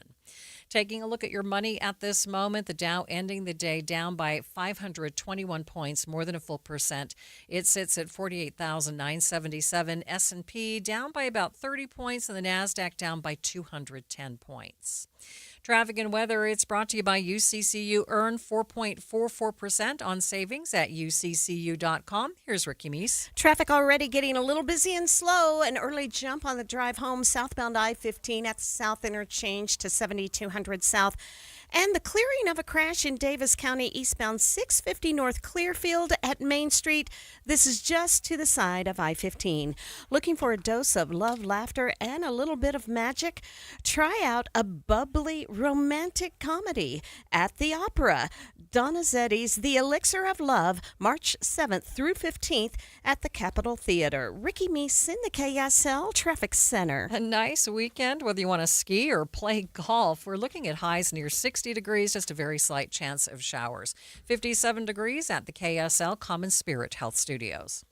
The sources where we get our news matters. When you listen to Utah's Morning News, we want you to feel the stories are important to you and trustworthy. This is Amanda Dixon. And I'm Andy Farnsworth. Join us weekday mornings on KSL News Radio. We all hear the radio ads about the IRS. They tell you to be afraid, to be scared, and they try to frighten you into calling. I'm not here to do that. Tax Relief Advocates is different. TRA is here to tell you that if you owe money to the IRS, whether it's $5,000, $50,000, or $500,000, we have a solution. It doesn't matter if you're sitting in your car, at work, or with your kids. No matter where you are, call now. 800-551-7672. Don't lose hope. TRA can eliminate or reduce what you owe to the IRS. Generous programs are now available that can give you a fresh start. Our passion is taxes and helping individuals fix their IRS problems. We have over 1,000 5-star reviews on Google and an A+ with the Better Business Bureau. You don't need to be afraid of the IRS any longer. End your tax nightmare today by visiting us online at TRA.com or call 800-551-7672. That's 800-551-7672. Tax Relief Advocates. Real solutions for real people. Snapshot from Progressive wasn't created for just anybody. Oh no, we made it for you. Smooth accelerators. When that light turns green, you're off. Like a warm knife through firm butter. Going from 0 to the speed limit in an appropriate amount of time. Sure, your car has horsepower, but your horses prance around as silky smooth as your right foot. Fancy Prancerton. With Snapshot, safe drivers like you get personalized rates based on your driving habits. Sign up today at Progressive.com. Progressive Casualty Insurance Company and Affiliates. Snapshot not available in California or from all agents. Jackson Hewitt knows taxes are complicated. And with multiple jobs and tax forms, they're like Sonata complicated. Our no surprise pricing keeps things simple. Jackson Hewitt does your taxes for only $149 or less. And since we know all the new tax codes, you could get thousands back. So what are you waiting for? Hurry. File with Jackson Hewitt today for only $149 or less, guaranteed. Limited time offer for new clients on federal returns. Participating locations only. Terms at jacksonhewitt.com/149. You're listening to Midday. I'm Maria Shilaos. Local communities reacting to the new developments announced for Salt Lake City's west side in the up-and-coming Power District. Some are concerned about how this project could affect the homeless who live in the area. Among the development is a proposal to revitalize a section of the Jordan River near the Utah State Fair Park, an area that for years was seen as a dangerous and blighted area. Growth on the west side, we are taking a deep dive into plans relating to the Power District and Utah's homeless community.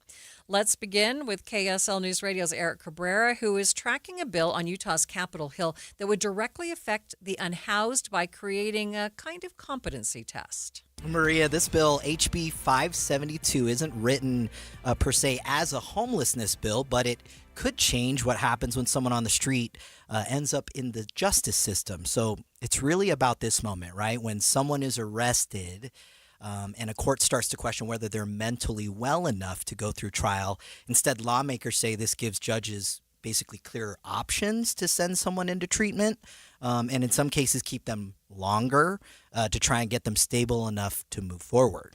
So this isn't just about removing someone who's homeless. Correct. So far, that's not the gist I'm getting. You know, this only kicks in after someone is charged with a crime. But here's where it becomes relevant, right? So many people who cycle through arrests tied to things like maybe trespassing, public disturbances, or like survival crimes also struggle with serious mental health illness. This bill strengthens the pathway from arrest to mental competency to court-ordered treatment. So in practice, it could mean more people moving from jail into like mandated treatment settings instead of simply being released back onto the street. Okay, so what are you hearing from homeless advocates? Yeah, so, that's kind of the argument, right, which is, there's an example often pointed nationally, for example, Miami-Dade County, where a judge helped create a pre-arrest diversion model. And I brought a bite with me. So here's former Judge Steve Leifman explaining what happened there.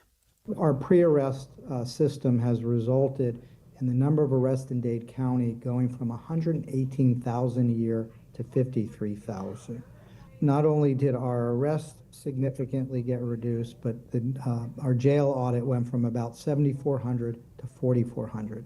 We closed one of our three main jails, so far saving Dade County over $239 million in actual savings, not cost shifting.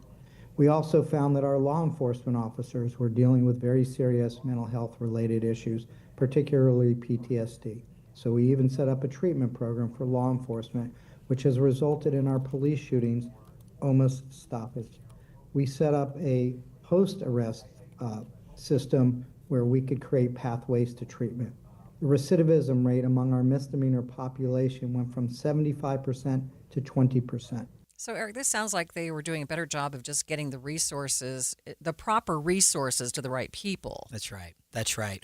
And, he's also talking about, the stepping in sooner part, right? That's where HB, 572 comes later after someone's already been charged. But, it's really trying to solve the same problem, right? Which is, what do you do when someone's behavior is tied more to mental illness than criminal intent? Mm-hmm. And according to his data, they saved quite a bit of time and money as a result of doing this. That's right. And that's, I believe, why the bill sponsor brought him on as part of the presentation to, show lawmakers that this could help in more ways than one. And that is KSL News Radio's Eric Cabrera there. Many of the concerns surrounding Utah's homeless community recently deal with the massive homeless campus proposed by Salt Lake City's west side. Between that and the developments around the Power District, folks living nearby are both excited and worried about the plans. Growth on the west side, our special coverage continues. So, how are people who actually live on the west side feeling about these new plans?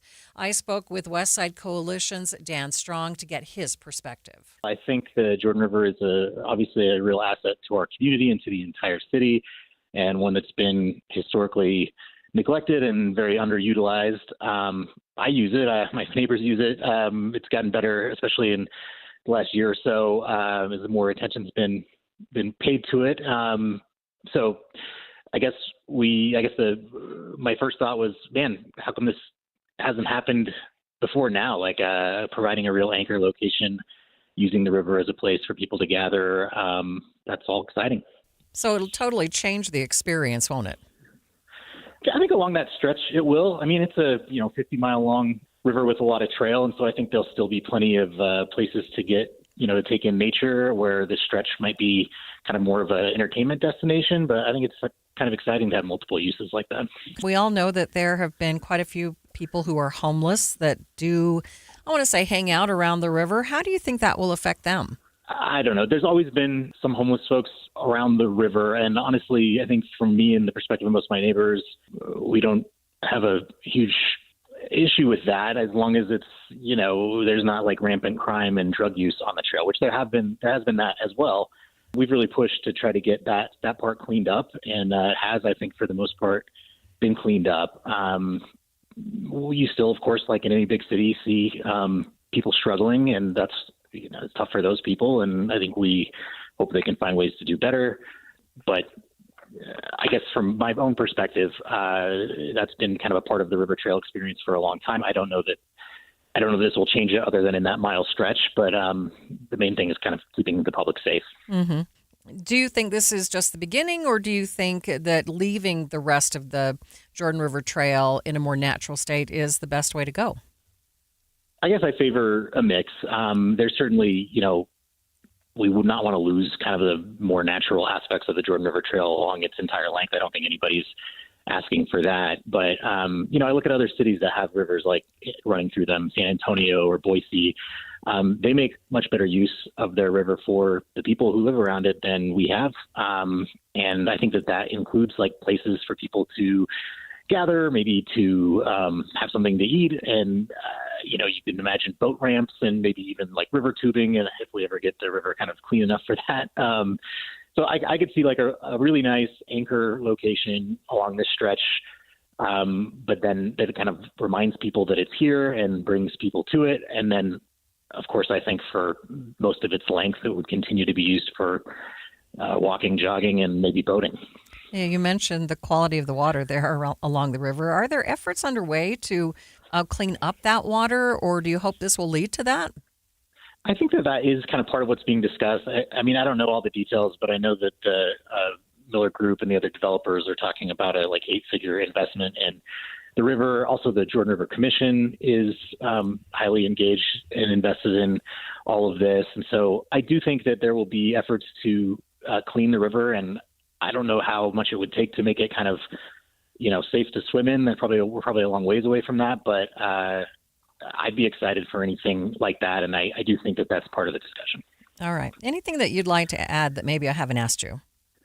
I guess just back on the crime issues, it did get, about a year ago to a point where it did feel unsafe, and I think you're probably aware they had to close a section of the trail, and we've seen improvements since then. I'd say it's kind of back to like normal on the trail, where maybe occasionally you might see something that makes you feel a little uncomfortable, but overall it's a pretty safe, kind of normal stretch of green space in how any major city would be. So I guess I want to show some appreciation for the people who helped get it to that point. That was something we as a neighborhood really pushed state and local leaders to do better on, and I think they have for the most part, and hopefully that's helping to enable this sort of like next level, next step project.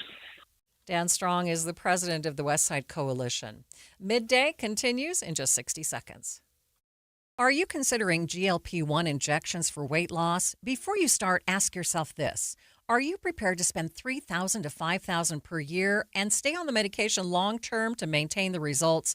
Many prescription weight loss injections require weekly shots, and when the medication is stopped, weight regain is common. Research shows a significant portion of weight lost can come from muscle, which may slow your metabolism and make keeping the weight off even harder. At SLC Fat Loss, they take a different approach. Their doctor-developed program helps men and women lose 20 to 40 pounds in just 60 days safely and naturally. No injections, no synthetic hormones, no long-term dependence. They use real food to reset your metabolism, control hunger and cravings naturally, and help your body burn fat, not muscle. Right now, you can schedule a free 15-minute phone consultation to see if the program is right for you. Go to slcfatloss.com. That's slcfatloss.com. Results may vary. We are continuing to follow breaking news on Midday. President Trump just now ordering all federal agencies to phase out use of Anthropic technology after the company's unusually public dispute with the Pentagon. We told you this morning that the company seemed poised to reject the Pentagon's request for unrestricted military use of its AI technology. With just about 15 minutes to go until the deadline, Anthropic CEO continues to say he will not accept the Pentagon's demands. This is all complicated and happening in real time, so let's get an expert's take. And joining me now is Brandon Ombacher, the director of the Emerging Tech Policy Lab at Utah Valley University. Brandon, thanks a lot for spending some time with us. A lot of people don't even know what Anthropic is. Can you just explain this whole thing for our listeners?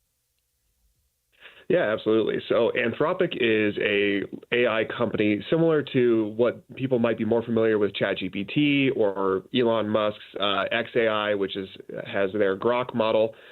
Anthropic has a model called Claude, which is very heavily used in technical circles. So a lot of computer scientists, IT professionals, they rely on Claude a little bit more. And there's currently an ongoing dispute between the federal government and Anthropic, which is the company behind Claude, on whether or not the government would have free range to use these models however they would like. Apparently, something has happened in these discussions behind closed doors, which has made the Anthropic CEO uncomfortable with the terms, and they want to impose additional restrictions on it. They have cited issues surrounding surveillance and fully autonomous weapon systems being enabled by this AI. And then the Pentagon has come back and essentially said that those two things were never on the table. They just are not willing to let a private company dictate how they're going to use technology operationally. So it's a very interesting conflict here. So is Anthropic alone in this pushback against the federal government, or are other AI companies worried too? You know, it's unclear. There's other AI companies that have contracts with the federal government, and some of the executives from those companies have expressed support for Anthropic, but simultaneously they're not having these same types of contract disputes, which actually makes the situation a little bit murkier, right? What was different about this agreement compared to their agreements? You know, were they pushing back? Were they not pushing back? So it's strange for them to overtly support this, you know, or lend at least verbal affirmation to Anthropic, but then at the same time not be experiencing something similar in their negotiations with the DoD. So it makes it even more interesting. So what happens if the Pentagon fully stops using Anthropic? I mean, what were they using before this?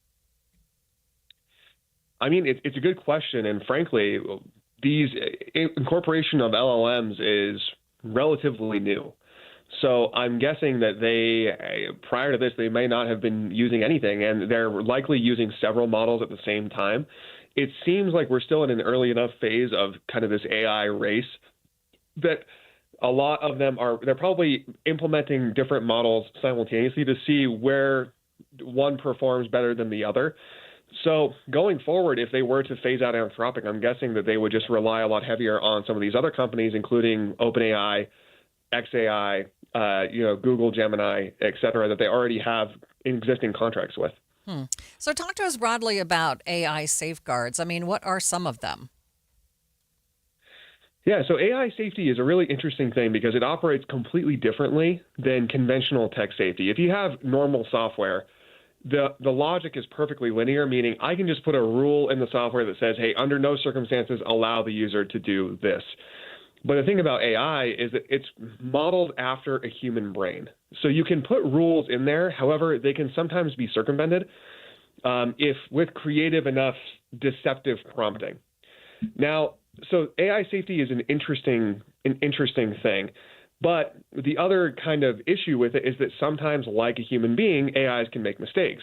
This is part of the reason why a lot of people are very concerned about implementing AI into a fully autonomous weapon system, because even if the AI is very intelligent, it's very good, you could see a situation where it starts hallucinating, it starts making mistakes, and then you now have an AI with fully autonomous power to conduct lethal operations, making mistakes, which has obviously deadly consequences. Do you think that's what Anthropic is worried about? That's at least what they claim to be worried about. The two issues that the CEO has cited in public releases is one, fully autonomous weapon systems, and the other is using it for mass surveillance on U.S. citizens. Now, the Pentagon has responded to those claims and said that neither of those things were ever on the table. The DoD officially does have a policy that humans are required to be in the loop, even on AI decisions, whenever there is lethal or deadly force involved in an operation, and that they don't have, statutory authority to conduct surveillance on U.S. citizens anyway. So it's interesting because the two sides are seemingly at an impasse in terms of the public statements that they're making. All right, Brandon, thank you so much for being with me.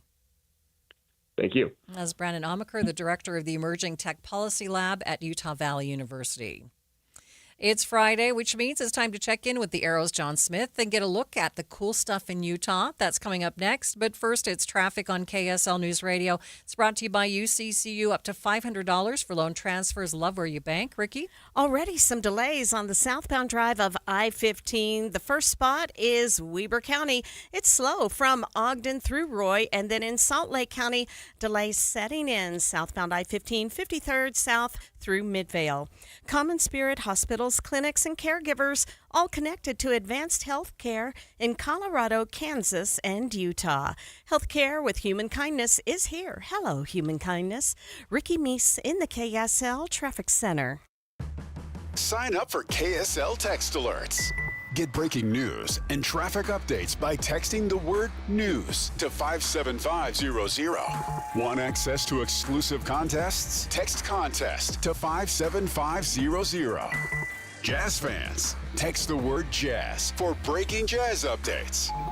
And Cougar fans, text BYU to 57500 for the latest on the Cougars.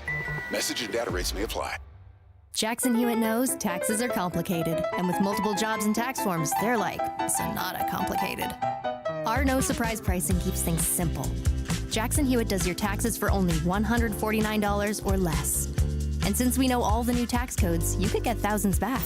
So what are you waiting for? Hurry. File with Jackson Hewitt today for only $149 or less, guaranteed. Limited time offer for new clients on federal returns. Participating locations only. Terms at jacksonhewitt.com/149. Jane Dawson did something smart. She saved hundreds on auto insurance switching to Progressive. With the money she saved, she got herself a pricey bird feeder with an ultra-high-def camera. Should Jane have just bought a regular bird feeder? Yes. Is it hard for her to admire nature when the camera doubles as the bird's potty? Also, yes. But it's Jane's savings, and if she wants to spend her time watching the digestive habits of the white-breasted nuthatch, we say you go, girl. Switch and see if you could save with Progressive and treat yourself. Progressive Casualty Insurance Company and Affiliates. This is Midday. I'm Maria Shilaos. It's Friday and time for cool stuff in Utah with the Arrow's John Smith. And this afternoon, John has a bit of a throwback for us because of some news that came out this week about Salt Lake International. We went back to one of the first videos that we did. We've been doing this series since 2020. Wow. And in early 2021, when they were building the at the time new airport, we got to do a tour of both the old airport that was shut down and being torn apart, and we got to tour the brand new airport as it was still coming online. Mm-hmm. Now, the reason I bring this up, Maria Shilaos, is because our airport here in Little Salty, we were just named the #1 airport in the country. And I think that is really something to be recognized that way. And of all the airports I've traveled to recently, it's a great airport. Right? The cleanest, the friendliest. It's just bright. There is good food. Despite the tunnels, it is the easiest to navigate. Okay, then there are the tunnels. I did ride my skateboard through that tunnel the other day, and nobody stopped me. I don't know if I'm allowed to do that, but it was really fun. Well, rules are just recommendations these days. Rules only matter if they're enforced, right? Right. But it gets you get a good look at the old airport as it was empty and kind of apocalyptic. It looked like something out of The Walking Dead, even though it was bright as day. It was kind of fun, and going back and looking at that, get a little nostalgic. Yeah. You also get a view in the old air control tower, which was just torn down earlier this week. Mm-hmm. So it's fun to see everything that's happened at the Salt Lake International Airport in just the last 5 years, and everything that's going to be coming in the next 5 to 10 years. I think it is really great to look back at where we've been and how far we've come. Did you do something fun and quirky in the old airport? Believe it or not, we saved the world map. I have no idea what you're talking about. There is a floor map that was in the old Terminal 1.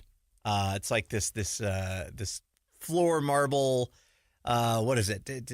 Tessarine tile. I forget. Is that what it's called? I'm not sure. Terrazzo, Tessarine. I don't know what it's called. I think you've got it wrong, but okay. But there's old this tile floor that map, was and in the they airport. were going to tear it out. It was going to be part of the demo.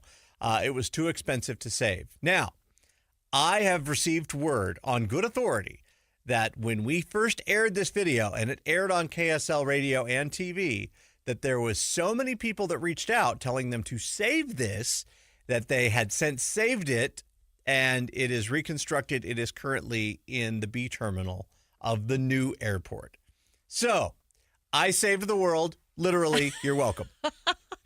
I'm like an Avenger. I'm going to have to pay more attention to that. I think I just get so worked up about the whole TSA thing and getting into, the terminal that I don't often even think about what's on the floor. Yeah. So when you go through the new tunnel, there's two of them. Mm-hmm. The new one that's blue. Yes. When you come up the escalator, there's a world map on the floor. It's from the 1960s. I saved it. You're welcome. I'm an Avenger. The end. All right. What else do you want to tell us about your video? That's pretty much it for the video, but I do have some stuff going on this week. Okay, we need to hear it. Hockey's back now that the Olympics are over. Yes. So the Mammoth's going to be taking on the Minnesota Wild tonight at 7 p.m. You've got the Grizzlies taking on the Tahoe Night Monsters, which has to be the coolest hockey team ever, right? That's going on at the Maverick Center. So you got plenty of hockey, and then you've got the Jazz going to be in town on Saturday, tomorrow night, taking on the Pelicans at the Telstra Not sure about that name, but okay. Also, if you want to see a crazy punk rock concert, a band called Gogol Bordello. They're a Ukrainian folk punk band. They're going to be playing at the Union Event Center, and they are insane. They are one of the nuttiest bands you'll ever see live. Is that where we're going to find you? Nope. I will be home sleeping because I am now 47 years old and a fossil. Well, if you're a fossil, I wonder what that makes me. I don't think I want to know. John, thanks. All right. You can find all of John's cool stuff in Utah videos on YouTube and on the Arrows website. Well, finally on Midday, let's talk about the proper airport attire. Tampa International Airport in Florida posted something on their social media accounts that turned quite controversial. They say, we've seen enough, we've had enough, it's time to ban pajamas at Tampa International Airport. They write that the madness stops today and the movement stops now, saying, do your part, say no to pajamas at Tampa International. Tim Hughes has joined me in today for Jeff Kaplan. You are flying all the time. Do you see a lot of pajamas? You know how many hours I spent on a plane last year? You're going to be mad that I mean, just on average, pajamas? 10 hours each way to Europe. If you make 10 trips, that's 200 hours. I want my jammies. And here's what you should complain about. No jammies at Walmart. I don't want the fuzzy slippers in my produce department, okay? I think I agree with you on that one. KSL FM Midvale. KSL Salt Lake